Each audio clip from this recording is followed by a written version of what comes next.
Every year, more than 600,000 people are reported missing in the United States, and about 4,400 identified bodies turn up every year. And 1,000 of those are still unidentified 12 months later. And at any given time, an estimated 40,000 sets of human remains in this country have no name attached to them. And of those ones where a cause of death was recorded, more than 1 in 4 were ruled a homicide. Murder victims with no names, no cases, and no justice. And Sheep's Flat Jane Doe was one of them. And this is more than just a murder lost to time. This is the story of the people who refuse to let it stand. Crime, conspiracy, cults, serial killers, and murder. All things that I love to consume, and I know you do too, you sick, twisted, beautiful, intellectually minded freak. Today we are talking about a Jane Doe case and the people that really did not let it rest, did not let it get cold. So without further ado, let's unbuckle our seatbelts, go mock right down the highway, slam on the brakes, and bust through the windshield into this Jane Doe case together.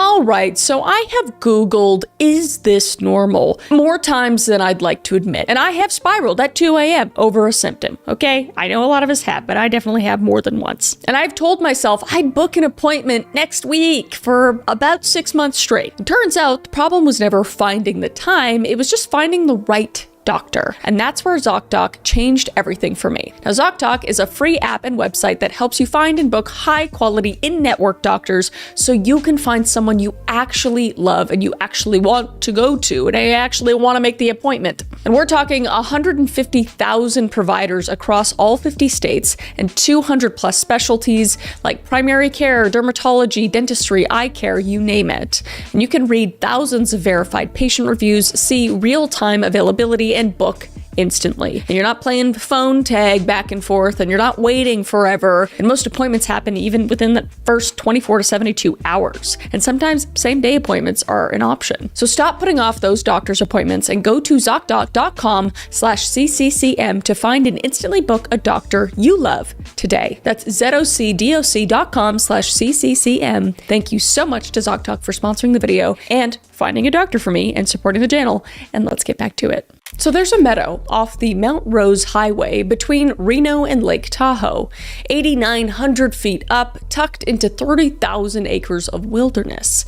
And in the summer, it's wildflowers covered everywhere, and in winter, it's pretty much complete silence. And it's a place that people drive past without much thought, and it's called Sheep's Flat. So July 17th, 1982 was a Saturday, the kind of summer afternoon that brings people into the mountains around Lake Tahoe. And 2 hikers were out walking in the Sheep's Flat area that day. A half a mile from the road, they came to a stop. And at around 1:30 in the afternoon, they noticed a woman near a fallen log. And from a distance, it could have looked like someone who'd leaned over to fix their shoelace and just never straightened back up. But they got closer and realized that she wasn't moving. And even closer, and they realized she didn't look like she was breathing. And once they were close enough, there was no mistaking it. The woman was dead, and no one else was in sight.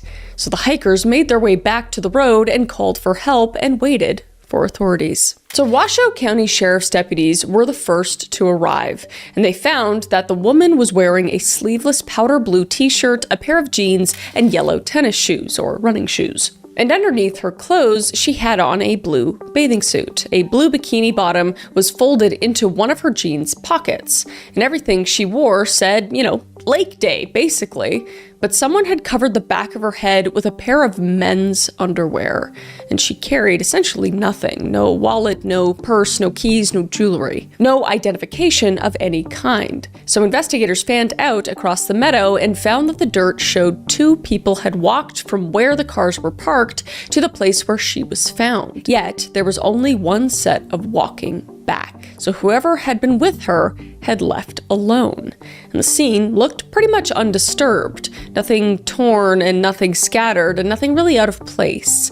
Nothing gave any indication that she was afraid of whoever she'd gone there with. And based on the condition of the body, investigators estimated she'd been dead for roughly 24 hours, which meant that whatever happened to her likely occurred the day before on July 16th. But nobody in the surrounding area had seen her, not even any of the small communities nearby. She might as well have appeared from nowhere, basically. And from the very first hour, investigators treated this as a homicide. And the autopsy confirmed what the scene had hinted at. The woman had been shot in the back of the head, and the angle of the wound suggested she had been leaning forward at the moment the trigger was pulled. So maybe she was reaching for her shoelace to tie it, and the men's underwear on the back of her head had been placed there after the fact, covering the wound. But there was more, because she had been assaulted. And the assault was first, and the gunshot came after, from what they could tell. And she hadn't fought back, because there wasn't a single mark on her that said she'd tried. No bruises on her arms, no broken nails, no marks that would have come from defending herself. And the pathologist put her age somewhere between 25 to 35 years old, and she stood around 5'5" and weighed about 112 pounds. And her brown hair was up in a bun, and her eyes were hazel. So her body told a story of its own. On her upper left arm, there was a vaccination scar. The nail on her left big toe was bruised so badly it had gone black, and old scars showed up in 3 places: left knee, right shin, and right foot. And across her abdomen ran a scar 11 centimeters long, and it looked like it came from a C-section. And somewhere, at some point, this woman may have had a child, and her last meal had been a salad. And then there was the dental work, and it was unusual and elaborate. She had multiple fillings and crowns, and on the upper left side of her mouth, she had a gold bridge with porcelain facing that spanned 3 teeth, and bottom teeth had twisted out of alignment, and her top front teeth sat unevenly. The kind of work a dentist might remember, basically. She had a very unique set of teeth, essentially. And investigators cataloged her clothing more closely. And the sleeveless t-shirt was made by a company called Bunty Sportswear, and her jeans were Lee Riders. And the 2 things that caught investigators' attention early on were the vaccination mark on her arm and the style of dental work in her mouth. And they both pointed to overseas, which made the working theory that this woman came from Europe. But with no name and no match to any missing persons report, and no one coming forward to claim her, she was given the Jane Doe designation. In this case, Sheep's Flat Jane Doe, and sometimes called Washoe County Jane Doe as well. And her case was entered into the national database as NAM-US ID UP8427. Now, the Washoe County Sheriff's Office ran the criminal investigation with the Washoe County Regional Medical Examiner's Office holding jurisdiction over the remains. And detectives moved quickly on the most obvious question: who was she? So they canvassed every hotel and every motel in the Tahoe area, just asking, had anyone seen this woman? And had anyone left bags behind and just never come back for them? But no one did.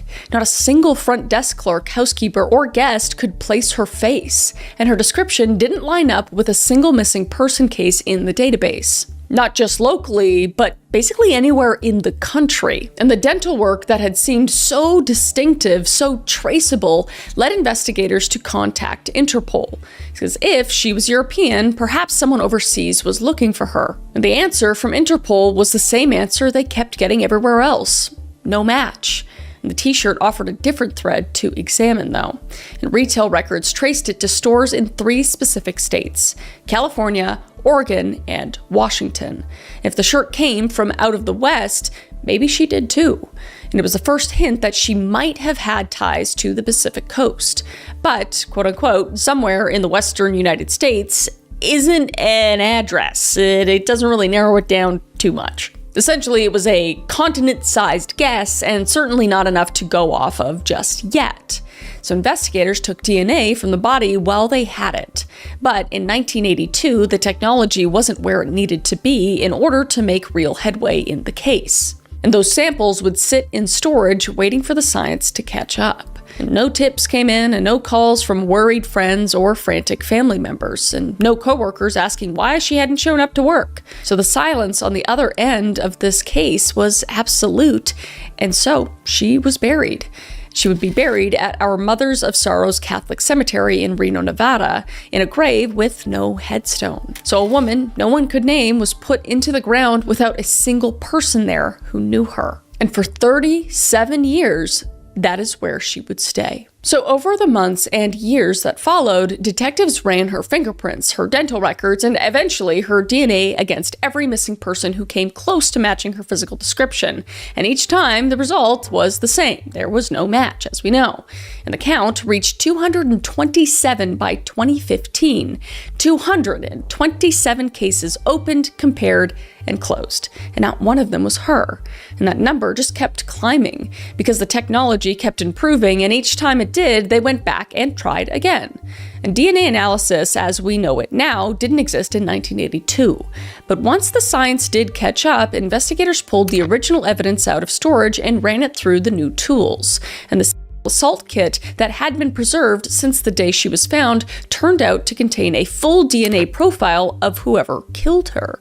And they uploaded it to CODIS, the FBI system for matching criminal DNA. But still, there was no match. So whoever he was, he simply just wasn't in the system. So there would be no person of interest, not one single name suspect in the many years of this investigation. And the problem surely wasn't a lack of effort. This was just a wall that every detective who touched the case ran straight into. And they had a dead woman with no name, killed by a man with no face.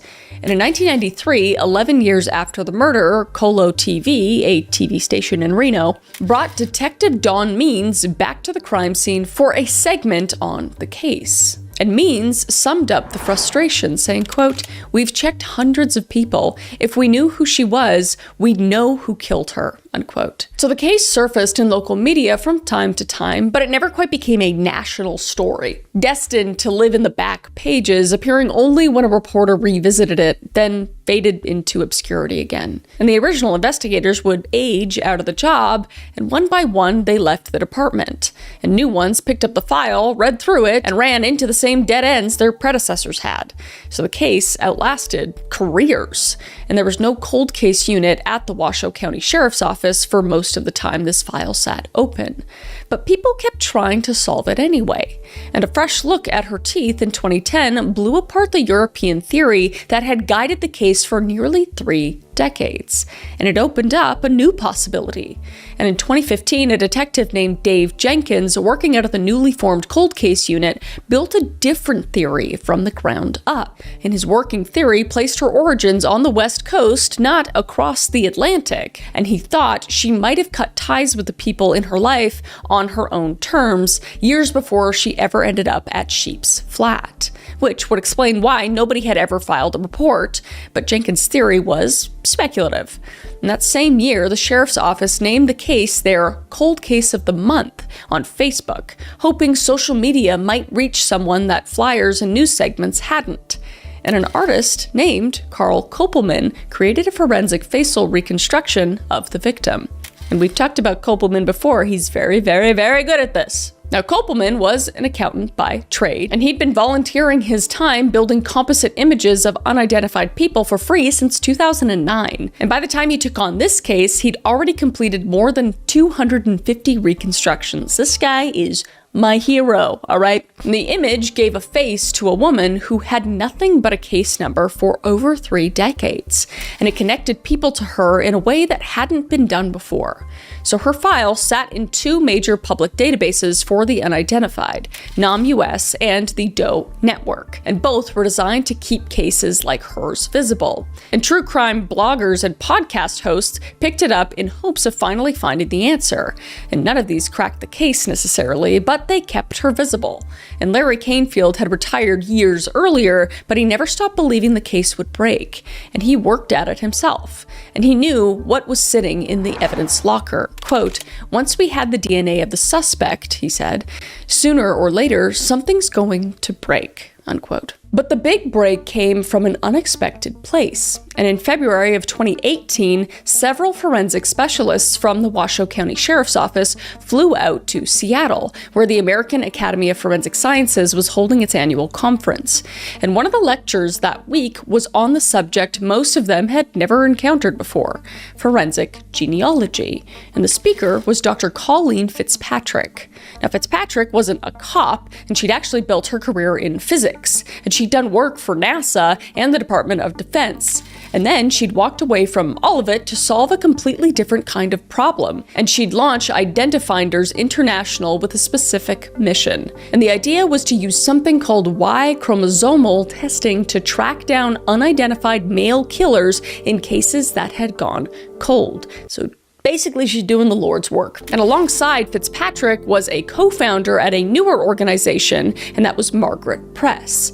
Now, Press came from an entirely different world, and her resume looked nothing like a crime solver's, because she'd published fiction, spent years writing code in financial services, and done consulting work in linguistics. And she was pulled into this world from a hobby that started in 2007, because she got into genetic genealogy on her own and figured out how to connect adopted children with the families they'd been separated from, and helped people she knew piece together their ancestry.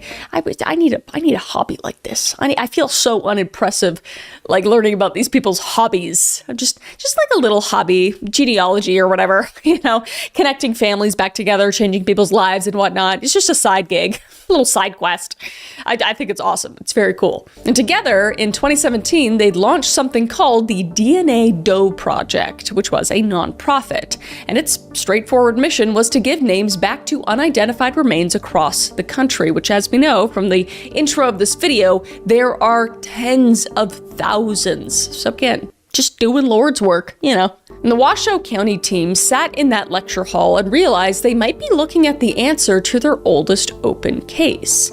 And by April of 2018, the Sheriff's Office had reached out to both the DNA Doe Project and Identifinders International. And evidence from the case was shipped to a private laboratory where technicians extracted a usable DNA profile. And the resulting profiles would be uploaded to a public genealogy database called GEDmatch, where millions of people had voluntarily submitted their own DNA for ancestry research. And the idea was that even a distant familial match, a third cousin, a great aunt, could start a chain of connections that might eventually lead to a name. And as they began that work, the rest of the world was about to learn just how powerful this approach could be. And on April 24th, 2018, California authorities announced they had arrested a man named Joseph James DeAngelo. And he was a former police officer and the suspected Golden State Killer, which I've gone over that case before. It's extremely interesting. So if you want to watch that, you can go over here. The Golden State Killer, you check it out. And he'd been caught through the same method, as we know if you watch that video. Kind of gives it away, but it's still a really interesting case. But the Sheep's Flat case wasn't inspired by the Golden State Killer breakthrough, as the work had already started. But the arrest validated the method for all the skeptics that doubted its capabilities. And within weeks, the DNA Doe Project reported initial results from the Sheep's Flat samples. And the victim's profile suggested that one of her grandparents was Italian or of Italian descent. And her mitochondrial DNA placed her in a group called the H16A1. And two distant cousins appeared in the database. And in June of 2018, a true crime blogger at a site called The Bulletin Board wrote a detailed post about the case, noting that the DNA Doe Project had just developed a profile and was preparing to upload it to GEDmatch. And the writer didn't know it yet, but the case was already further along than anyone outside the investigation had realized. So the people who finally broke this case certainly weren't the ones you'd expect to find standing at a law enforcement podium. And Colleen Fitzpatrick had walked away from her career in physics to bring genetic genealogy into homicide investigations. And Margaret Press had spent a decade matching adoptees with their biological parents before she co-founded the DNA Doe Project. So the leap from finding living relatives to naming the dead had come to her in a flash one afternoon while reading a Sue Grafton mystery. Quote, "In both cases, you're looking for parents," she said. Neither of them was getting rich doing this, for the record. I mean, it's a nonprofit, so obviously it's basically just their time. They're giving up their time and doing God's work. Again, I'm gonna say it, because nobody at the DNA Doe Project drew a salary, which is very admirable. And the whole operation ran on volunteer labor, and over 60 genetic genealogists all worked for free. They're still good in the world, believe it or not. And press was blunt about the finances, saying, quote, "We make no money. We've actually put a lot of our savings into it," unquote. And then there was Cheryl Hester, one of the genealogists whose work proved critical on the suspect's side of the case. And she would spend months chasing a family line that had been deliberately obscured, and she wouldn't stop until she found the answer. And Carl Kopelman, the accountant who'd drawn her face, was now also helping search for her name. And inside the Washoe County Sheriff's Office, Detective Kathleen Bishop inherited the case at the moment it mattered most, and she coordinated between law enforcement and the genealogists, bridging two worlds that didn't always speak the same language necessarily.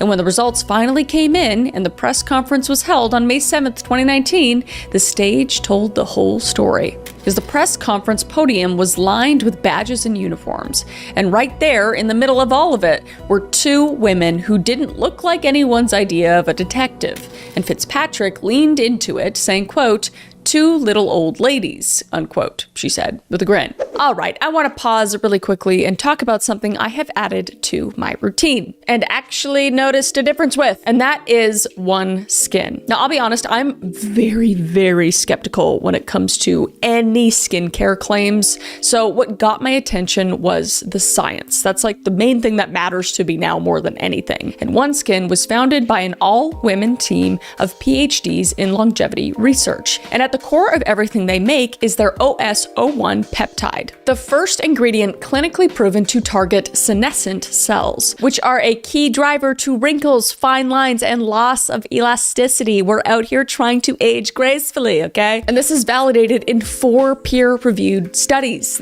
They're just claims. And they have over 10,000 5-star reviews. And everything is free from 1,500 plus harsh ingredients, dermatologist tested, and sensitive skin certified. So go try OneSkin for yourself. You will not regret it. And go to oneskin.co with code CCCM. Thank you so much to OneSkin for sponsoring the video and supporting the channel. And thank you for making my skin so nice.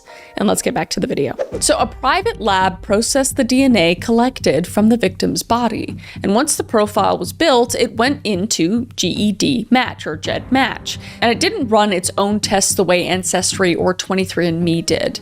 And people who'd already gotten their DNA tested somewhere else could upload their profiles and see who matched. And Margaret Press had her own way of explaining it, saying, quote, "Like a DNA swap meet where you have all these tables of families and you're basically asking one another, I'm trying to find a match for my silver set. Do you have any spoons with this pattern?" unquote.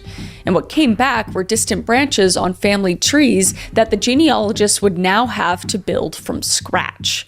And the two cousins led to the other family connections in New York. And from there, the DNA Doe Project worked the tree backward until it pointed to a couple in Detroit, Michigan. And the couple had only one daughter. And the family tree said Sheep's Flat Jane Doe was that daughter. And just 3 days had passed from the first GED match result to a name, and 3 days to answer a question that had gone unanswered for decades. But having a name and proving it are two different things. And the team needed physical confirmation, and they found it in an unlikely place. And police records out of Detroit showed that a woman had been arrested decades earlier for loitering, which is a misdemeanor. And it was a minor charge, but the department had kept her fingerprints on file for over 4 decades. And those prints matched. But getting the hard proof took another 5 weeks. But by July 2018, the DNA Doe Project went public with the news that they believed they knew who she was. And 2 months later, Washoe County detectives had the confirmation they needed. So after 36 years, Sheep's Flat Jane Doe had a name. So detectives now knew who she was, but they told no one. because the killer was still unknown and going public with the victim's name could compromise everything. So the Washoe County Sheriff's Office held the information. And that August, the county's chief medical examiner, Laura Knight, signed a formal proof of death letter for a woman who'd spent 36 years in a grave without one. And her death certificate was finally created and filed, but the public wouldn't hear any of it, not yet. Because finding the killer was a different kind of hunt entirely, because they had his DNA the whole time, and it had never matched anything in any criminal database. And once his profile hit JetMatch, Colleen Fitzpatrick's team at Identifinders International took over, and it took over 2,000 hours of research. And the JetMatch results pointed to a family in Dallas, Texas, a husband and a wife who'd raised 3 boys. And between all 3 sons, the family tree showed just one grandson anyone knew about. And investigators cleared that grandson almost immediately, which meant the suspect wasn't a known member of the family at all. He was a secret. One of those 3 sons had fathered a child no one in the family acknowledged, and that child had been given a completely different surname. And this is where Cheryl Hester's persistence did the heavy lifting, as Hester narrowed the search to a Dallas neighborhood where 2 sisters had each been raising a boy on their own. And both children had been born outside of marriage, and both carried their mother's last name. And that research led to a name. And to confirm it, a Washoe County detective reached out to the suspect's 2 living children, and both of them said yes and gave their DNA. And the lab result left no room for doubt. And on May 7th, 2019, the Washoe County Sheriff's Office held a press conference in Reno, and Sheriff Darren Ballum announced that the first time in 37 years, both the victim and her killer had been identified. And Ballum told reporters 3 things cracked the case: the DNA, the genealogy, and the kind of grinding traditional detective work that holds a file open for decades, saying, quote, "This is an incredible story, and I am extremely proud of the work done by everyone who took part in this case over the past 3 decades. Even taking advantage of new genealogical technologies, a great deal of investigative work was done by Sheriff's Office staff working this case.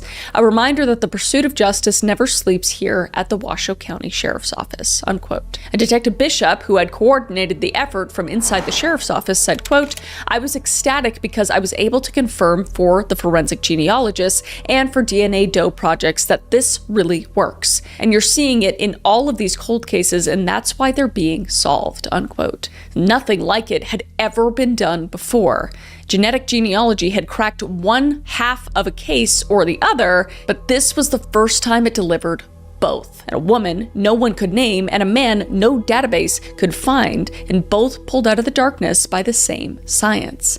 And 37 years later, the case was solved, so we had the name of the woman and the name of the man behind the gun.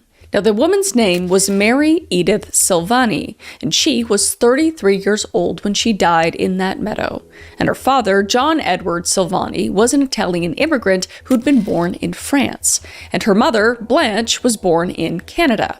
And Blanche's maiden name was Curry, and by a grim coincidence, that was also the last name of Mary's future murderer.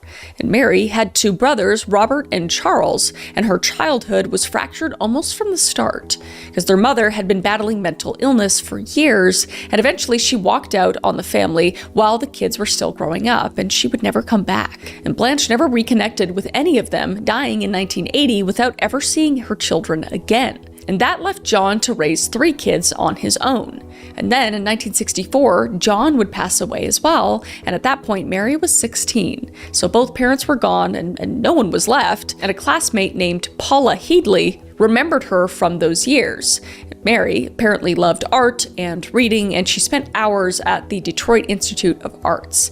And people who knew her described someone gentle and reserved, and she never brought up what was happening at home. And she attended Mackenzie High School in Detroit, and her pictures appear in the 1966 yearbook. But there's no graduation listed for her in the school's records, and no senior portrait was ever taken. And with both parents passed, the siblings held on to the house in Detroit, and the plan was to keep Mary enrolled until she finished school. But one by one, though, each of them ended up heading west to California. And once they arrived, the three of them just kind of scattered. But in about 1972, Mary had disappeared from the lives of everyone who'd known her back in Michigan. And the last anyone saw of her, she was carrying a child and living in a maternity home for single women. And a phone call came later, and she told a friend the baby had been placed for adoption, and that was the last anyone had heard from her. So the scar on her abdomen, the one medical examiner had measured at 11 centimeters and noted as consistent with the cesarean section, now had a story behind it. She did carry a child, and she had let that child go and give it up for adoption.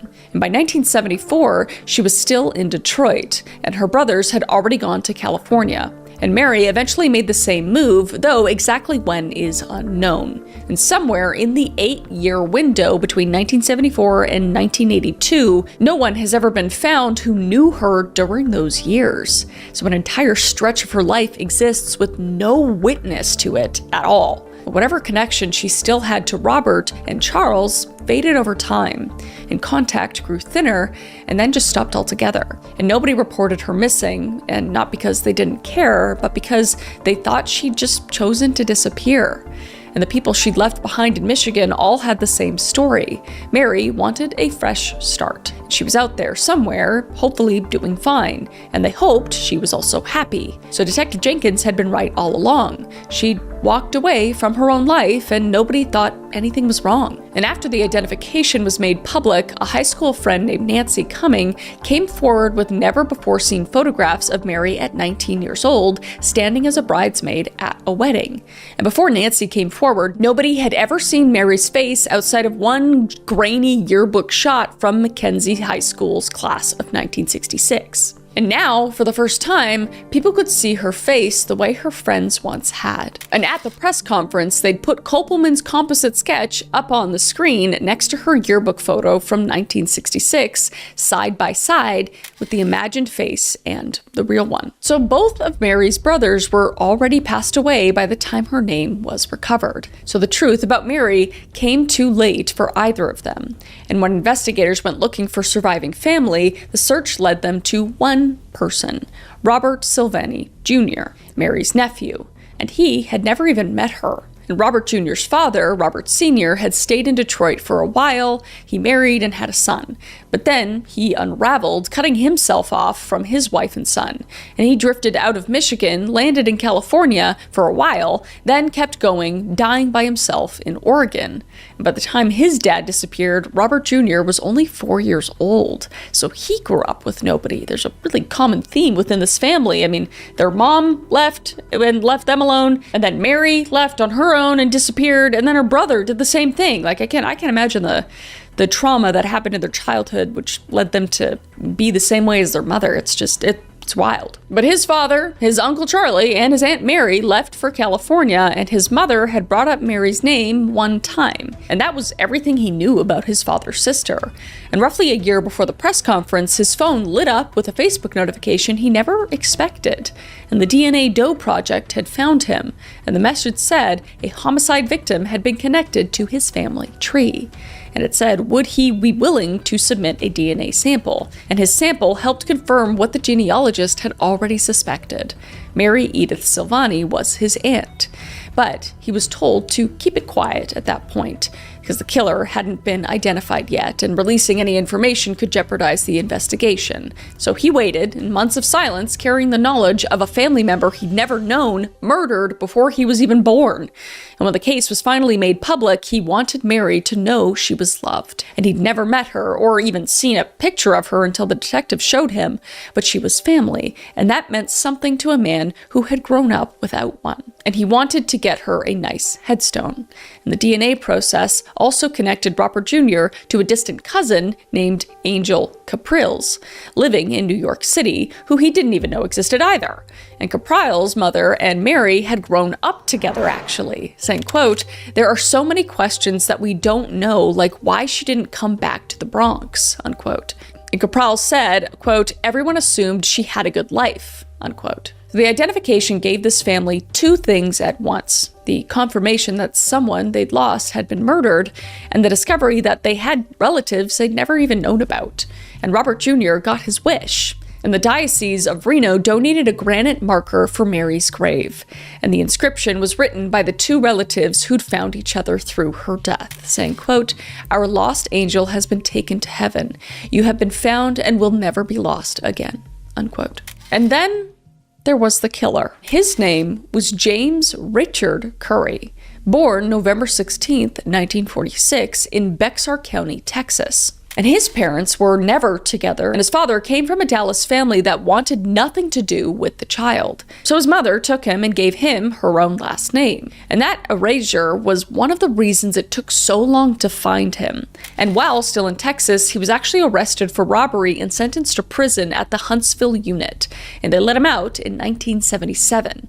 And he left Texas behind and ended up in Waukena, a tiny place in Tulare County in California, where he found work at a place called J&M Locksmith. And there was also a suspected earlier murder. And a fellow locksmith in Waukena vanished, and detectives believed Curry was responsible.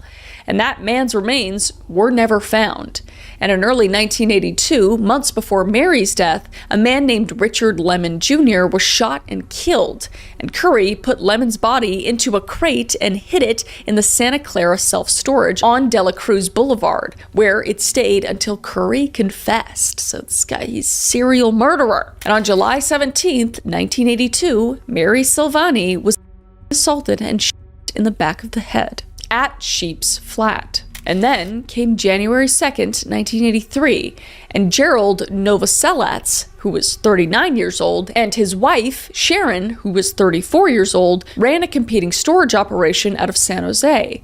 And Curry showed up at their apartment on January 2nd, and he shot Gerald in the head inside their apartment, stole $400, and then assaulted Sharon and dragged her out to his yellow Lincoln Continental. And he drove to a stretch of State Route 92 in San Mateo County near Crystal Springs Reservoir. And Sharon tried to run, but he caught her, assaulted her again, and shot her in the head. And he left her body on the side of the road. And on January 4th, Curry walked into the San Jose Police Department on his own, and nobody had to get him. And he just showed up and confessed to killing the Novoselac couple. And he also confessed to killing Richard Lemon, and he asked the detective to shoot him. But he never said a word about Nevada, and never mentioned Sheep's Flat, or a woman by a log, or anything that happened on July 17th, 1982. And the day after he was booked into Santa Clara County Jail, Curry tore a strip from his mattress cover and did what POSs in jail do when they are too afraid to face consequences. If you know what I mean. He's not with us anymore. And one of the jail's book cart volunteers discovered him and called for help. And resuscitation attempts failed to bring him back, and doctors at San Jose Hospital put him on life support in the ICU. And 2 days passed with no improvement, and on January 7th, the doctors concluded there was nothing left to save, so they disconnected the machines. And he was pronounced dead at 7:30 in the evening. And because Curry died before he could ever be tried, he was never convicted. And no conviction meant his DNA was never entered into any law enforcement database. So that's the answer to the question that had haunted this case for decades. They had the evidence. It just had nothing to match against. And his pattern was unmistakable. Sexual assault followed by a gunshot to the back of the head. And he did that both to Sharon and to Mary. And what no one will ever know is how they crossed paths. And whether Mary and Curry had met before that day, whether they drove out together, or whether she was already at the lake when he found her, whether she knew his name or he knew hers, those questions closed forever when he died. And the case was shut in May of 2019, with both names now recovered, and both sides of the ledger finally filled in. But Curry hadn't only killed Mary Silvani. The man who murdered her in Nevada had killed at least 3 more people in California, and possibly a 4th whose body was never found. So it took 37 years to give Mary Silvani her name back. And in order for it to happen, so many things had to fall right into place.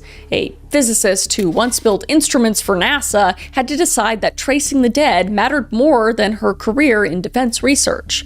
And a novelist in Northern California had to be reading Sue Grafton one afternoon and suddenly see the connection. With the same genealogy skills she'd used to reunite adoptees with birth families, could give names back to the dead. And a forensic investigator in Washoe County had to attend the right lecture in the right city at the right time. And a fingerprint card from a misdemeanor arrest in Detroit in 1974 had to survive 44 years in a filing cabinet. And a nephew who never knew his aunt even existed had to open a message from a stranger on Facebook and say yes. And 2 children of a dead killer had to agree to give their DNA so that the truth could come out. Every single link in that chain had to hold, and if any one of them had broken, Mary Silvani would still be Sheep's Flat Jane Doe. Just seemingly almost impossible odds, yet they worked out. And Detective Bishop put it like this, saying, quote, "If everybody had not done their job as this went along, this case never would have been solved," unquote. And this was the case that worked. And this was the one where everything aligned. And if we go back to where she was buried, for years the only thing there was a blue plastic flag. The same that utility crews stick in the ground to show where a water line runs. But in this case, it's where the Jane Doe was buried. And her cousin Angel Capriles stood at the grave after the identification was made public and said something that hasn't left me. Quote, "I just think about all the people out there who don't even have a blue flag," unquote. And it's so true. I mean, there's so many people out there just wondering where their family member or friend has gone or significant other, and we don't know. But the genealogy is such an amazing tool nowadays, and it's amazing to see how many Jane Does and Johns are being found and identified to this day. And in this case, the killer as well. It's an amazing case, and I thought I would share it with you today. I know this was a bit of a shorter video, but somebody suggested it, and thank you for suggesting it. And please let me know what other cases you would like me to deep dive into. I always read your comments, and until then, I will see your beautiful face, okay? Bye. Stay safe.